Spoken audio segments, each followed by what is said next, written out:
Hi, this is Ron Turner of Frontrunner 2020. Welcome to this episode of our program. Something's new on Facebook. Should you change your Facebook strategy? Before we start the program, let me say a few words about our purpose. This is the 12th program, an even dozen now, folks. The Frontrunner 2020 series is designed to support and encourage those on the journey towards elected office. We present relevant programming for those aspiring to run so you can lay the groundwork and be prepared. In addition, some of our presentations are focused on strategies and tactics for use during your campaign. Our guests are the best in their field, and you'll see that we emphasize marketing and building your brand as core strategic components. There are many things you can do before you announce your candidacy that will enhance your potential and eliminate obstacles that may get in your way. We recognize this path as a matter of personal growth and, yes, a calling. Please tell us what you need to be more successful, and we'll plan future programs around your feedback.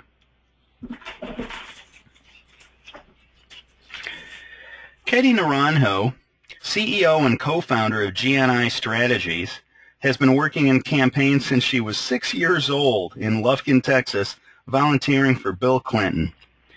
She continued her activism in Austin, serving during the 2008 election cycle as president of the College Democrats of America, an organization of over 100,000 members. Katie earned a BS in Public Relations and a BA in Government from the University of Texas. Ms. Naranjo's past clients include the presidential campaign of then-Senator Hillary Clinton, Congressmen Max Sandlin, Chris Bell, and Lloyd Doggett, Houston Mayor Annise Parker, and many others. Katie will share the Facebook strategies and framework that GNI Strategies provides for its own clients. She will address the recent changes to Facebook and show how you can best achieve your political goals in this new environment. The second half hour will be devoted to your questions. Are you ready, Katie? Yep, I'm here. Okay, let me go ahead and pass control to you so you can present the slides as you wish.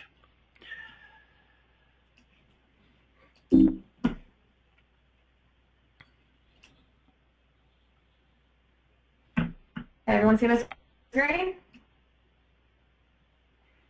Okay, so yeah, set it up to slideshow to get the full screen. Okay, and we're but we're getting there. We see you. Beautiful, Great. Beautiful. Looks good. Well, thank you for having me, Ron. Just a quick note, we're going to have a kind of informal discussion because Ron and I had such a great rapport talking about the specifics of Facebook that, we're going to really try to bring out as much information as possible for you. Couple of things. Facebook has changed recently, as I'm sure we all saw with the F8 launch last week. And just talking about how this impacts campaigns is really important, obviously. So that's what I'm here to talk to you about today. Wanted to take a step back and just kind of talk about some of the strategy for Facebook and how we use it in campaigns to effectively get your message across.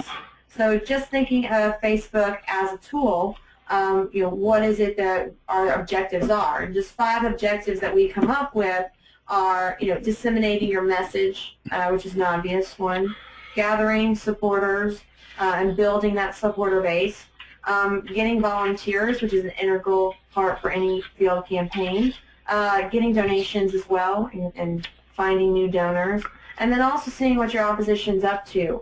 So those are the 5 key areas that we work on with our clients here at GNI Strategies.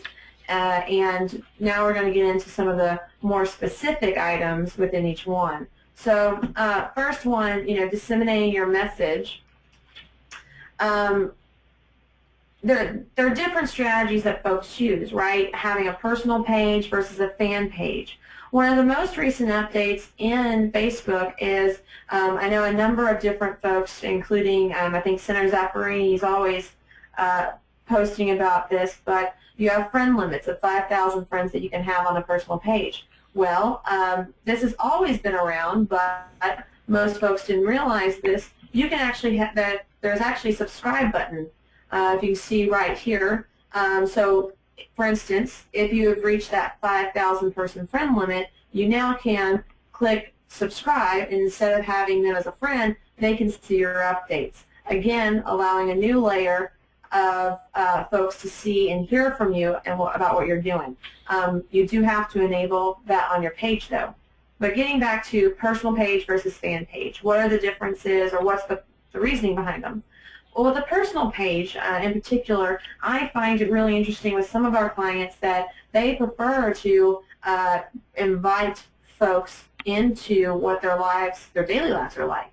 So they'll be posting about, their son's lacrosse game, or their husband or their wife's, career achievements, and it's really a great window into seeing the candidate as not just a candidate or a politician, but as a person who is proud of members of their family and has a life outside of just their job.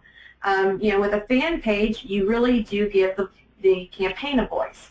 So to a certain extent, it's not just candidate A is out there, but it's candidate A is a campaign. And that allows you to have multiple voices. For instance, your campaign manager can be writing on the fan page with authority because that is kind of the clearinghouse for all the information that you want to disseminate about your campaign.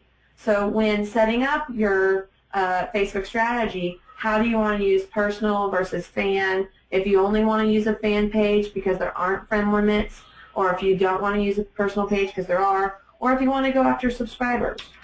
These are all questions you need to think about in terms of how much information you want to put out there and what kinds of information you want to put out, as well as how many voices you want to have. There is candidate A as the person, there's candidate A as the candidate, there's the candidate's spouse, and then members of the campaign. And each of those personas, whether it's a personal page or whatever, all help to echo and create that echo chamber and build your network. Katie? Yes. This is just really interesting to me because my technical brain always wants things to be all logical and structured, but what I'm starting to see how now with this subscription capability on the personal page is that there's really not so much either or as I used to suggest to people, and what do you do on the fan page and what do you do on a personal page, but I just want to draw attention to the fact that you're saying kind of a nuanced messaging approach. Some things you're doing through your personal page, some things are through the fan page for the campaign. Yeah, and it really varies, like I said, from person to person as to what your comfort level is. And I think that's kind of the unique thing about social media is that you can really tailor what you want to put out to the public through how you set up your personal page or your fan page. The other thing is, too, if you're hosting an event in Austin, which is where I currently am, you can do an update on your fan page that is targeted just to folks in the Austin area. And if you're doing something in Dallas, you can do the same thing. So all of your Dallas fans will see you're coming to Dallas, and none of your Austin fans will.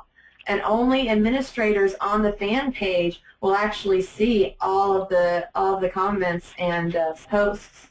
So there could be hundreds of posts on a fan page right now that you never see because you're not in that area, which I think is really neat that you now have that feature to get so targeted and narrow in on folks to make sure that the ones who want to see the update get the update.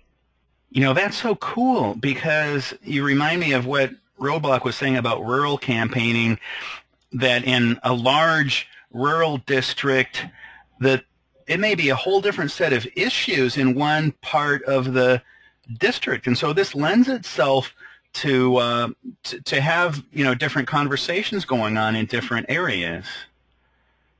Beforehand, and that's right, beforehand, you bring up a great point here, is that you couldn't tailor beforehand. You had, whatever you said was out there to everybody. But now, just like with a well-placed direct mail piece, in rural areas of the district, you can say you can be a little more conservative or whatever the issue is. And urban, you may have a different message. And so you can really now start, like a great mail program, honing in and targeting in on folks. Similar with the ad campaigns, talking about disseminating your message. Now with the new ad campaign features for Facebook, you can start using a broader spectrum to start targeting in as to who's going to see your ads as well. And real quick, again, what we were talking about is the status updates right here. That's what you can target. So you can, if you only want to talk to folks in one city or in one area, you can target down to specific cities and within 15, 20 miles of the city. One other thing that I think is really important for folks to think about is cross-posting, which is when you go online and you're on Facebook and you want to push a message, for instance. Instead of just posting it on your wall, you want to post it on a number of walls. So if I wanted to, for example, on my personal profile right here, I wanted to let folks at the Travis County Democratic Party know about an event. Well, I'm not just posting this on my wall. I'm posting it on their wall. I can post it on a number of other different walls to help, again, grow that network. And you want to think about it as a snowflake. You have one voice with lots of spokes, and you want to just keep getting more and more spokes to build a bigger snowflake. Well, that's what this is. That is your spoke right here. Katie, thanks for drawing everybody's attention to that, because that is something that, with these recent changes, people may not have noticed or may have sort of like clicked through when they were alerted to the changes. But there's so much granularity that you can apply to a post now, and you can do it with each one just right there in that post. Yeah, and it makes it easier. I mean, I think, it's if you're not, a Facebook guru, but you still want to reach out to folks, all you need to do is do the @ sign, which is very much, easy for me, obviously, because I can do, so use Twitter. But, for instance, if I wanted to say hi to my mom and dad, I could do it at the same time, no problem, and it would appear on their walls so all their friends could see. It would also appear in their news feeds. And that's really what we're getting back to here, is that you want, as Facebook made more changes, you want things to be appearing in the news feed frequently because of the changes that they implemented. One of them being here is that instead of just having the scroll down that we would see of different updates, they now have the top story. The top story is based on what Facebook puts together as the people you want to hear from the most. So if you have a large clout score, friends, a large number of friends, you post frequently, things like that determine whether or not you'll be a top story. So they're actually, again, encouraging you to participate on a daily basis. The more you participate and the more you have things to say that are relevant and your friends respond, the more that you're going to be put up as a top story. And think of it as kind of like in a newspaper, you want to be above the fold. And that's what we have here, is that folks will be seeing you coming up the more and more you post. And that's what we're working at, to make sure that our campaigns and candidates stay above the fold in the top stories. Mm-hmm.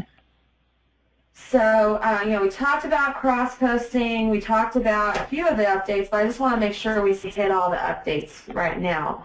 One is called the ticker, or the real-time sharing. It's this feature right here. You can see my little hand scrolling. Basically, it's a feature that really reminds me of Twitter, but what it is as you sneeze on Facebook, it scrolls down. So as you can see right here, Terry Garza liked Luis Contreras' post in Lovers for Jesus. So you can literally see what people are doing real time, which means if you go in and you write something or post something, it's no longer, you can no longer hide it. It's a real time, very interactive opportunity for folks to see what you're doing online. Right below that, you have the chat feature, which has been there for a while, but now, again, it's right below the ticker. Like I said earlier, we have the top story feature, which allows Facebook to target in on what they think you will be interested in. But then you can also go and see more recent stories. And that's what these are here. Again, it was, if we remember when things would just scroll down our news feed, this is what our news feed used to be. And Facebook is trying to, again, bring your attention to items that are important to you. So right now it's telling me that my boyfriend has propositioned, or my boyfriend's friend has propositioned a waiter, apparently. So maybe not the most relevant topic for political folks. I apologize for the joking nature, but that's what I definitely find amusing and want to see on Facebook. So Facebook was right in this case. So we got top stories, recent stories. The other neat thing is, and this actually happened before F8, but you have right here with online ads. Another great way to get your information out, promote an event, get more folks to like your fan page is to then have ads for them. So in ads, one of the things that we used to do is literally rack our brains as to, okay, somebody is a Democrat or a Republican or into this issue, an environmentalist, for example. Okay, they would like these different groups. And so we'd have to really kind of second guess and build who that target audience would be.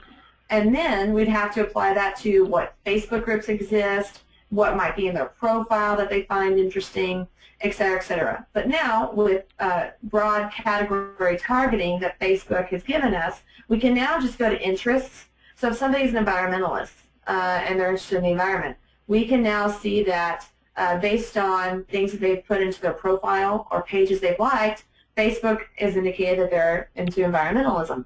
So 10 million people in the United States that are 18 and older care about the environment and have put that in their page or in their personal profile. This helps us with targeting immensely when it comes to trying to promote a specific issue or a specific candidate. So, for instance, I primarily work with Democrats.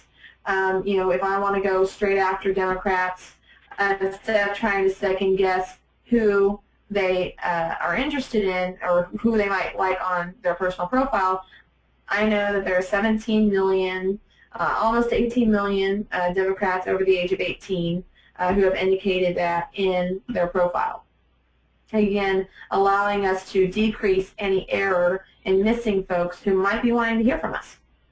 Now, let me just kind of draw attention to broad categories, Katie, because you're the one who showed this to me, and some people who have used Facebook advertising before know that you had to make your own choices about, well, what TV shows does somebody like, or did they specifically label their political leanings a certain way. This broad categories feature, does that work for you? Yes, which is great for us, in my opinion, because one of my clients, for example, was a nonprofit for children with disabilities, and literally trying to figure out what expecting parents were looking at, and surprisingly going after the Huggies and the Pampers Facebook pages or Tide. We actually were even going after commercial products that expecting or new parents are using because that's where their activity was, and so that second guessing that we used to do is now taken out for us based on Facebook doing that work for us, which for me actually is very, very helpful. That's very cool. With ads, one thing that is important to know is that there have been trends in which ads are becoming more and more expensive. Not surprising, you have more people entering the market to place ads, so then it's going to be more expensive. It works like Google or any of the other search engine groups, being in Yahoo, which you place an ad for, cost per click. So each click you're saying you're willing to bid X amount, and you actually enter the auction for a certain bid. The higher you bid, the more aggressive your campaign is, and the more will be shown. That being said, the more you target and narrow the audience, the more effective you're using your money, and folks who actually want to see what you have to say will click on your campaign. One other item that I do want to hit on, in addition to what we just talked about with online targeting and ads that has changed is the subscribers, which I mentioned earlier. Again, this is really important for members who get out there and really want to put their personal voice out. So a good example is, like I said, with Senator Zaffarini, she hit her 5,000 friend limit, but now I can subscribe to her. Again, for a number of our candidates, has been a big issue that we now have people trying to friend them, and we literally have to message the people friending them saying, I'm sorry, we can't take more friends, we hit the limit. But now we can tell them to go ahead and subscribe. So that is a catch-all for candidates who want to give that personal touch to their constituents. So in addition to that, with Facebook here, we're wanting to reach out to supporters and have that field perspective to get folks out and involved.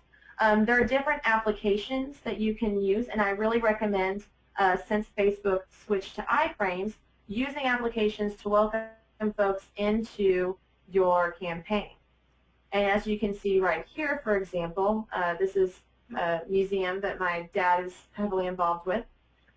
Right now, we have a welcome feature, and because I'm an administrator on this page, I have a different view of it, obviously, than most folks.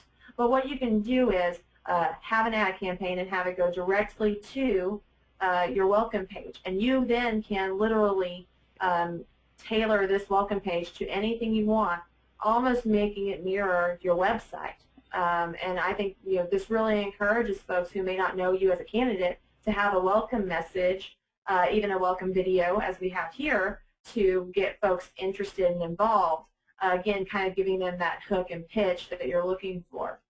And so one thing that you can do is tailor your page and have an application.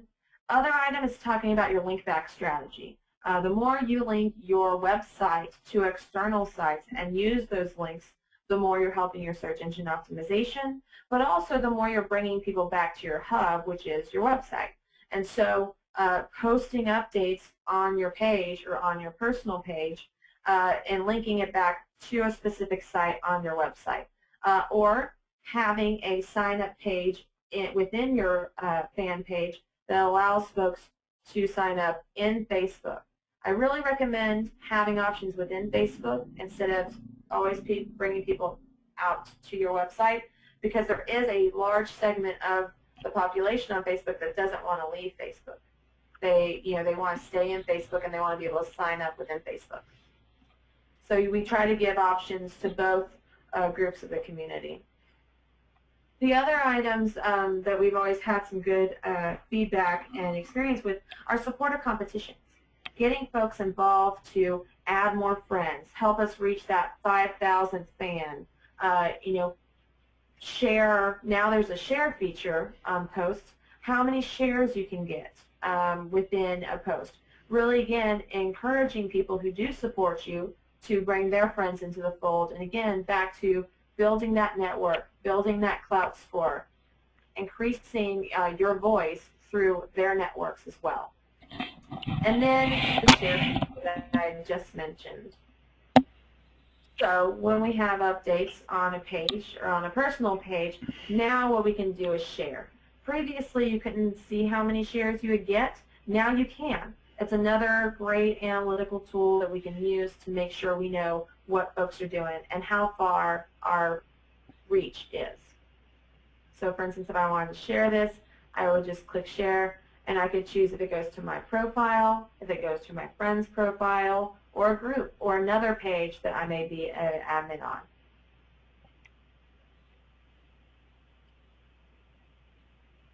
So for campaigns, we don't only need supporters, we also need volunteers. Again, one of the things that we got the most traction on the Annise Parker race was posting our weekly volunteer update and our volunteer of the week. And it really gave people a lot of pride to become the volunteer of the week because so many folks saw it on our fan page. And it really actually became a competition for folks to become that, that volunteer of the week. And it really garnered a lot of honor for the person who it was. So recommending that you thanking people, doing competitions for number of hours or number of friends you bring into the campaign has always been a great strategy. Katie, I want to comment on that because that is part of a broader trend on the web of gamification. And what you're talking about is really neat because you don't have to have necessarily an app or some complicated scoring system and a custom-coded website, but this Volunteer of the Week idea is a very good idea that anybody could do. Facebook is, really, when you get to the heart of it, Facebook is having an online community and building that online community based on information that they want to hear about. And in so many cases, I mean, if you look at what people post as a consumer, just as a user, right, on Facebook, think about what folks do. They brag about their kids. They brag about their spouses. They put up funny things. They put up things that amuse them. And so if you are praising others on, as a campaign and thanking them, then that, again, is that kind of humanizing the campaign on Facebook and really just showing that if this isn't just a one-way conversation, you want to have that two-way dialogue, and this is just another added kind of prong in your strategy.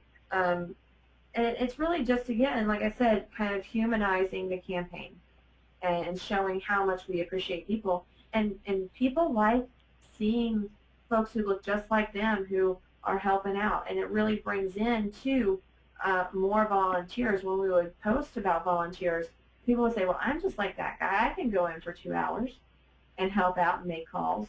And so I really find that there are just some things that aren't rocket science, but really get great reactions.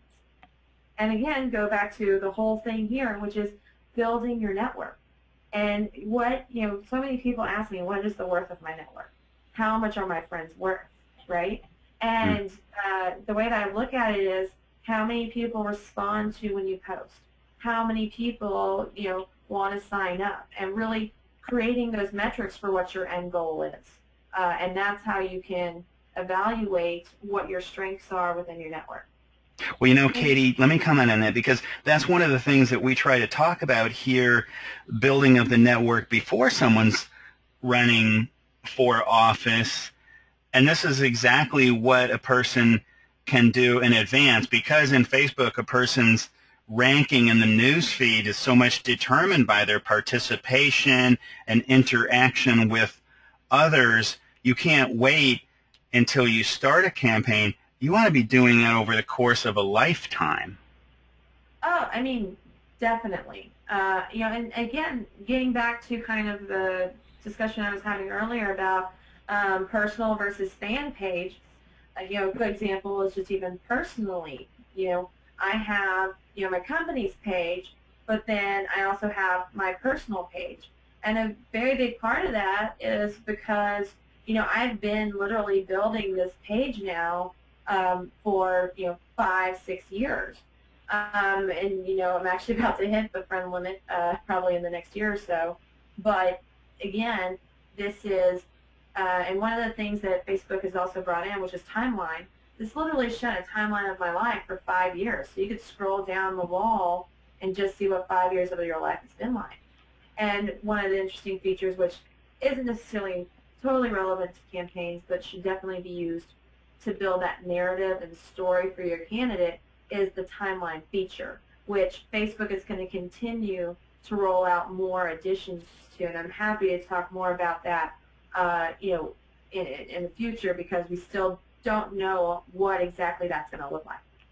The other thing real quick in terms of getting volunteers and just in general across the board is gathering information. Many folks do not have very private profiles, and so even if you're a fan page versus a person, you can literally go and get information. So if you somebody made a comment about coming to volunteer, you can look up their email address or look up their phone number if they've allowed it, and call them and get them involved in the campaign. And it's all, again, that offline and online sharing components of, how Facebook can really complement the goals and structure of your campaign on the ground.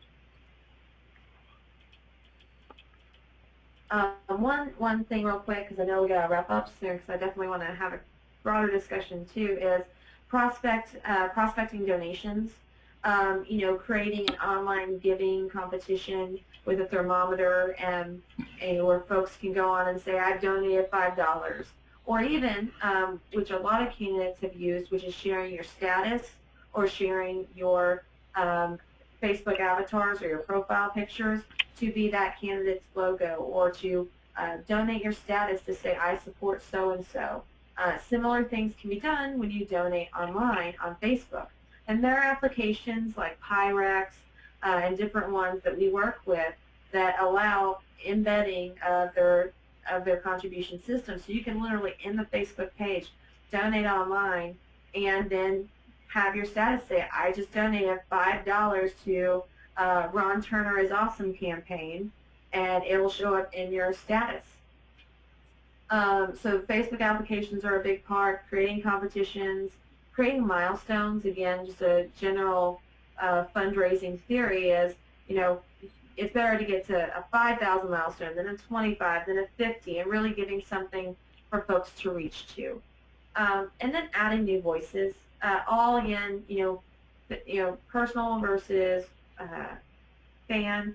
Having your spouse ask folks online to donate to you. Having the campaign manager, having the field director saying, your contributions today will help us to make more phone calls, will help us get more mail out. All of these are important features of your Facebook strategy. And then the obvious is the opposition research. Your opponents are online, and or folks who may oppose a issue campaign. And you can see who their fans are, what they're saying, get events and updates, and subscribe to their channels and become fans of their pages, because you really do want to see what they have to say about you and how they're getting organized. So it's always better to be more aware of what's going on in the campaign than obviously ignorant of what is out there. So that is, these are the main areas that we use campaigns, or we use Facebook for campaigns. But again, as Facebook evolves with that sticker now, I can tell you every time the opponents for my candidates is on Facebook and what they're saying and who they're talking to. So it really, Facebook has opened up a lot of our privacy issues. And I know a number of folks are really against it, but I think it's fascinating. So Ron, if we've got any questions, I'm happy to go more in depth on any of the topics we covered today. Thanks, Katie. That was great, and I really appreciate it. As I explained in the beginning, I've been reviewing and organizing the questions as they've come in during the presentation, and I want to tell everybody you all may continue to submit questions now through your questions pane. Simply type in the box and click send. If you have a question that you'd rather discuss with Katie personally, she can be reached through all the usual channels. Her email is info@gnistrategies.com, info@gnistrategies.com. And there is a Facebook page as well. The name of that page is GNISTRATEGIES, GNI Strategies again. And her Twitter handle is Katie Naranjo. That's Katie with an I-E, KatieNaranjo. The phone number is 512-420-0037. And Katie, I'm going to start out with one question that was submitted, and that question is about Google Plus, because I think it's obvious to everyone that these Facebook changes are a competitive response by Zuckerberg and company to Google Plus and to Twitter. It seems like they've embraced all of the functionality to be everything all in one place. So tell us what you think about Google Plus. I mean, I completely agree.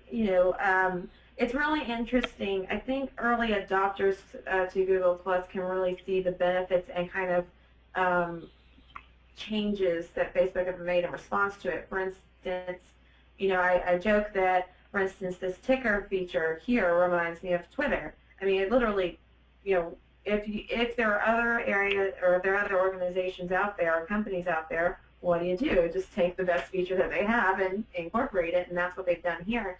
Very similar to Google Plus as well. The other items that I've noticed, for instance, the timeline feature, very much like LinkedIn, where you can literally build I've seen many folks use it as a resume builder to literally put out their resume on Facebook, which was not necessarily a feature that you could really have within the info portion of your profile. And so I think these are all in response to LinkedIn having a good showing with their IPO when they went public. I think it's similar with Twitter getting a larger growing community.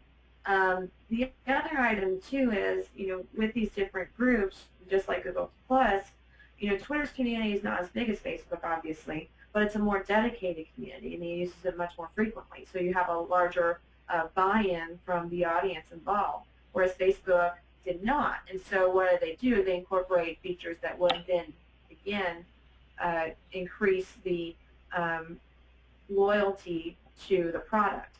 And I think with Google Plus, you have the circles of friends, and what you can tell people on the circles and how you can incorporate photos and things like that. I think the photo feature within Facebook in particular is a good example of them responding to Google Plus's Picasa feature, which is now you can see other photos within the album. It's a more seamless photo display. So yes, I mean, very much response to Google Plus. And I think the question is now for folks around Google Plus and Facebook, a larger community is on Facebook, but there's a growing community on Google Plus. What do you do with candidates? Do you have them on both? Do you just have them on Facebook?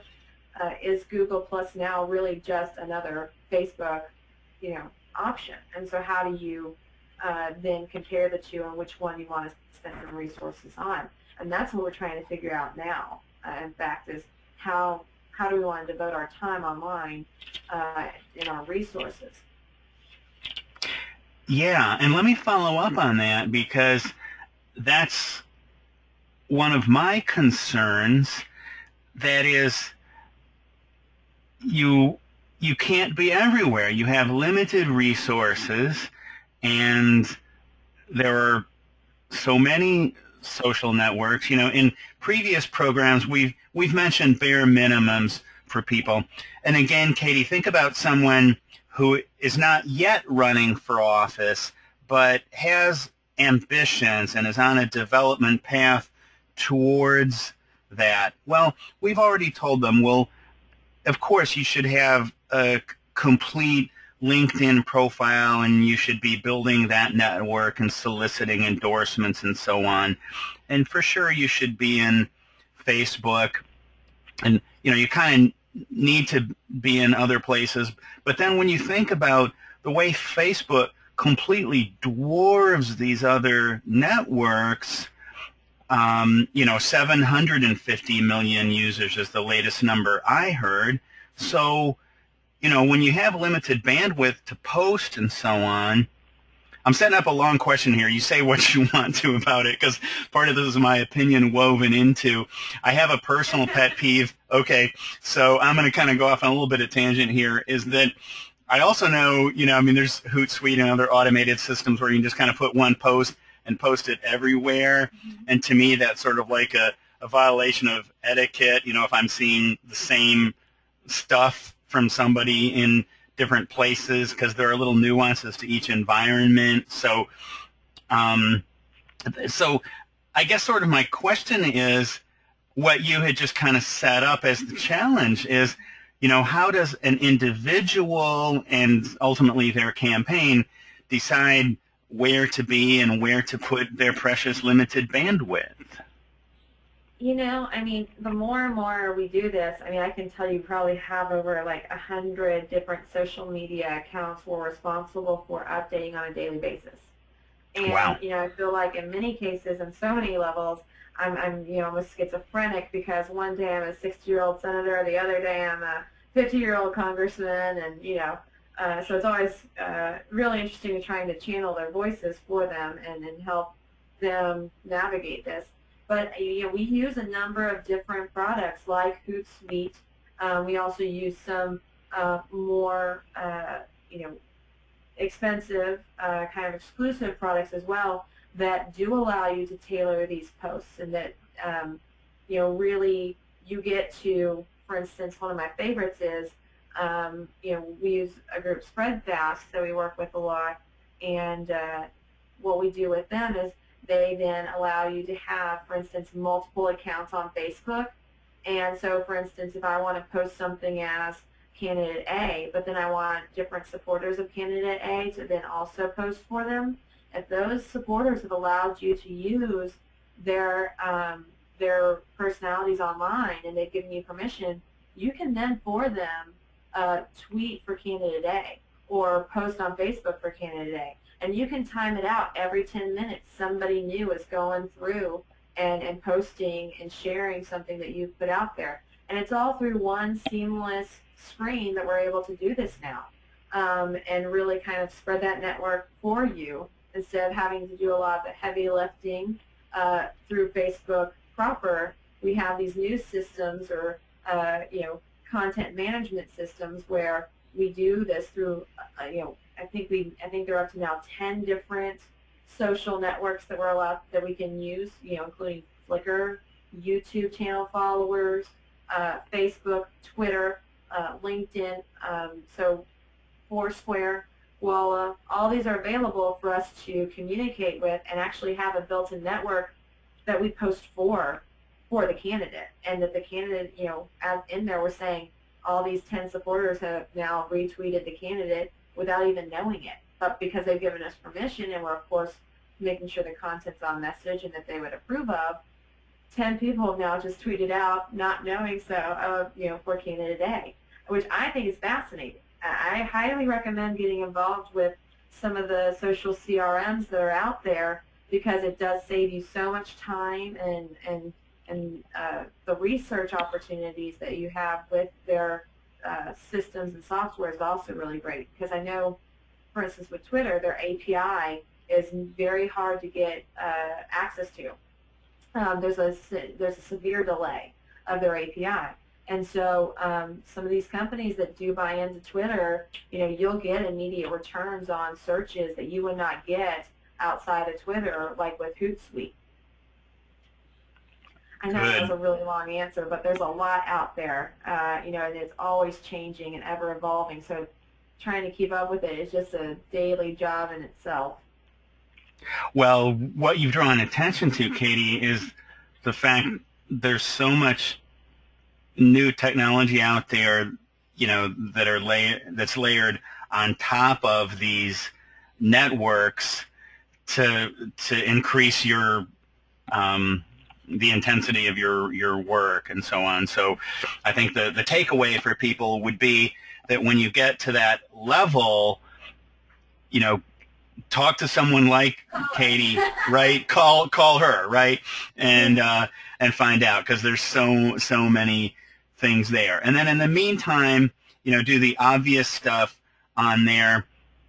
And so, all right, so let me ask a question point blank then, because when you mentioned Google Plus, you said early adopters, and that's where, and so that's sort of my question about, like, right now, and then as we go into the 2012 campaign season, the initial rollout of Google Plus isn't real commercial friendly. It seems more set up for individuals, and there's a small kind of geeky population in there. So what do you tell somebody who's going to be running in the 2012 cycle? Is Google Plus going to be important to them, or are they better focusing, kind of fish where the fish are? Well, I mean, thinking about how Google Plus works, right? Like, who are the early adopters to Google Plus? Who's really on Google Plus? Gmail users. And, I mean, I literally joke with my boyfriend about this, but I told him when we started dating, I was like, I will not email you on a Hotmail account. He had a Hotmail account. I was like, you have to get on Gmail. Because, Hotmail meant that you really weren't tech savvy. So the products you use indicate the level of engagement you have, in my opinion, online. So Gmail users are the early adopters to Google Plus because there was, again, an exclusive rollout where you had to get invited to Google Plus, and then now all Gmail users can use Google Plus, and et cetera, and on it goes. And kind of like, not to quote the movie too much, but again, what you're selling is exclusivity, which is how Facebook originally started. And so thinking of the community and audience on there, your average voter may not be on Google Plus. So as a candidate, where are you going to find, the triple D Democrats who are between the ages of 45 and 75 that are going to come out and an exciting primary? More likely to be on Facebook than Google Plus. But then again, if you're an attorney who's looking to drum up business and your colleagues who refer you cases are all on Google Plus, you should be on Google Plus. Again, thinking about the audience and how you as a consumer, how others as consumers take in information and where they want to get that information from. Mm-hmm. So, I definitely think Google Plus is a good place to find a younger audience, maybe a more tech-savvy audience. There was a fascinating study done about different, again, email groups that you use and how that indicates whether or not you went to college, your ethnicity, where in the world you live. And it was fascinating to see based on, Gmail, Yahoo, Hotmail, AOL. AOL were early internet users. They're still on the internet and don't understand it. And I can tell you that because a number of my candidates have AOL accounts, and they don't understand the internet. So it just tells you who you're working with and their level of comfort. That's okay. So that's a good answer. So now I have a question from Charlie here. Charlie, if you're ready, I'm unmuting you now. Well, I think I am. Click again. Okay, Charlie, are you there? Yep. Go. Can you hear me? Yes. Can you hear me? Okay, hi. Excellent presentation, by the way. Yeah. My question is one that's been kind of haunting me ever since, 2004, actually, before this social media stuff really got in the picture very much. And that is, what strategies do you have to actually translate the online social media stuff into actual votes? That's one thing that falls down a lot. Oh, I mean, you're right. And I wanted to say I just invented a new term that I haven't seen anywhere else, and I'll throw it out to you. I called it flash voting, as in flash mob, as in tweet your friends, let's go vote, and do a group thing. What do you think? I mean, the funny thing is that there's all these different studies, right? About in theories, if you go to a door, 7 out of 10 people you talk to at the door are likely to vote for you and actually go out and get to the polls, right? Which is ultimately what you got to do is get votes. Sure. And if you text message somebody, same impact as going to their door if they know you. Mass texting campaigns, I think it's like a 5 out of 10. But if it's somebody that knows you, it's either 7 or 8 out of 10 people will actually go vote because you, as their friend, asked them to go. So I think it's a great term and something that we've been using, especially among college students. When I was president of College Democrats, we used that a lot. Use which term? Not term, sorry, but we use that method of tweeting and text messaging folks to go flash vote because, Good. again, it wasn't always at the top of their mind. And it was just that extra reminder to get them to the polls. In particular, to actually answer your question about making social media, again, that offline and online component, it's all about how you get the data and really using Facebook to complement the goals that you set for the campaign. Because Facebook is not a great fundraising mechanism, for example. When they had the cause pages, it was really hard for causes to raise money on Facebook. But what you could do is see who was getting involved on your Facebook page, liking things that you were doing, commenting, and then reach out to them with a phone call and put them and add them to your email list. But okay, keep going. I had another component to my question on the back end. Go ahead. You're add on. Okay, I'm sorry. What I was going to ask is, first of all, getting people to the vote. The second is, what do you do after the vote to keep track of what they did? Okay, that when I've been running volunteer stuff, there are a lot of tools like CivicSpace, for example, that not only measure who comes to the thing, who has been invited to it, but encourages them to do a post reporting of, oh yes, I voted, or yes, I participated in this event. Have you been using anything like that? And can you think of any? Are there any formal metrics or tools that add on to Facebook that let you do that kind of thing? Or have you seen it? That's the thing in terms of the metrics. For instance, there are different products for Twitter that you can get metrics on, but because Facebook does its own analytics within a page, for example, they have not opened up their API that I know of to allow companies to do that kind of, again, interaction to, I guess they haven't opened it up to allow folks to get that data. I'm not talking about the Facebook metrics. I'm talking about determining how many people actually voted. Well, the funny thing is, and this is what I love about campaigns, is you can match things up to your voter database. And so if you have a name and an address, or a name and a phone number, or a name and an email, and that's in your voter database, the voter rolls come out every night during early vote as to who is There's what I'm asking. Okay. And it gets updated every day. So, at 7 p.m., I know I'm going to have a report from the county clerk's office as to who had voted in early vote. So, of course, we match up everybody that's a Facebook fan of our candidate and everybody that's voted that day. And so I can tell you on day 3 of early vote that 20% of our fans voted in our election. Okay, that's the answer I was looking for. I was trying to get a handle on that. And then do you email those people and say thank you for voting? We definitely do follow up with them and say thank you for voting because usually at that point things are so hectic in terms of just getting the messages out to go vote to folks who haven't yet. It's always really hard to find the extra hours at 4 a.m. to send the thank you notes. But we definitely I'm saying you could automate that, but go ahead. You can, but we're using. It's not a perfect system when you have to deal with a lot of bulk uploads from different databases. Sure. If something's in a CSV or a text, or again, there's a lot of man hours put into it that our data folks deal with. So the broad thank you on Facebook to everyone who voted that day is always, just the catch-all that we do. Good. Okay. Charlie, thanks a lot. I'm going to start wrapping things up as we're approaching the end of the hour, and